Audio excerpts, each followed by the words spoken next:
ছিলেন এবং বাংলাদেশ দলের যে ফুটবল দলের যিনি কোচ রয়েছেন হাবিয়ার কাবেরা, তিনি বলেছিলেন যে ফাহমিদুলকে আসলে দলের জন্য খুবই গুরুত্বপূর্ণ। কিন্তু সৌদি আরব সেশন শেষ করে বাংলাদেশ দল যখন দেশে ফিরল, ঠিক তখন ফাহমিদুল দেশে ফিরলেন না, তিনি ইতালিতে ফিরে গেলেন।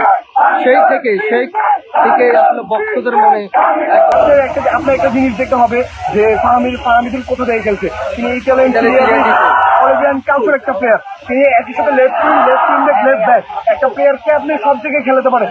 তো তিনি আমাদের জন্য একটা ফুল প্যাকেজ। তো আমি মনে করি বাংলাদেশে তার কোনো বিকল্প নাই। তার জন্য তাকে বাদ দিয়ে যাকে রাখা হয়েছে, এটা অনেক দিন বাংলাদেশ সুযোগ দিয়েছে, তারা পায়নি। তার এগেইনস্টে তাকে হারিয়ে তিনি মাত্র 15 ম্যাচে এক গোল করেছেন। তাহলে ওরকম একটা উইঙ্গারের উপর আমরা কোনো ভরসা রাখতে পারি না।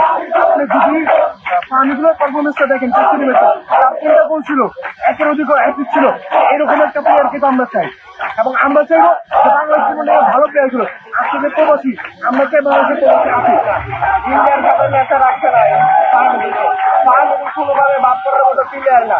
কিছুদিন আগে আমাদেরকে জানিয়েছেন যে ফাহমিদুল অনেক ভালো, ওনাকে সব দিক থেকে খেলানো হয়েছে, প্লাস উনি অনেক ভালো খেলেছেন, উনি 3টি গোল করেছেন। আজকে কেন তাকে থেকে বাদ দেওয়া হলো? কালকে ওনাকে কেন দেশে ফিরে তাকে কেন আনা হয়নি দেশে? এটা জবাব চাই আমরা। মানে আজকে দুপুর 1টায় হচ্ছে আপনার স্কোয়াড ঘোষণা করা হবে বাফুফে থেকে। সেখানে যদি আপনার ফাহমিদুল না থাকে, আপনারা আসলে কি কর্মসূচিতে যাবেন? না আনা পর্যন্ত আমরা রাজপথ ছাড়তে চাই না। ফাহমিদুলকে স্কোয়াডে রাখতে হবে, ফাহমিদুলকে স্কোয়াডে ব্যাক করাতে হবে।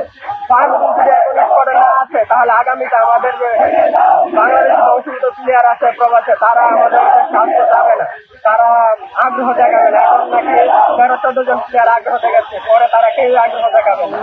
সিন্ডিকেট হামজার বাংলায়, সিন্ডিকেটেড ঠাঁই নাই, এই ধরনের আসলে তারা বিভিন্ন ধরনের স্লোগান নিয়ে, প্ল্যাকার্ড হাতে নিয়ে তারা বিভিন্ন ধরনের স্লোগান দিচ্ছেন এবং সমর্থকদের মনে এক ধরনের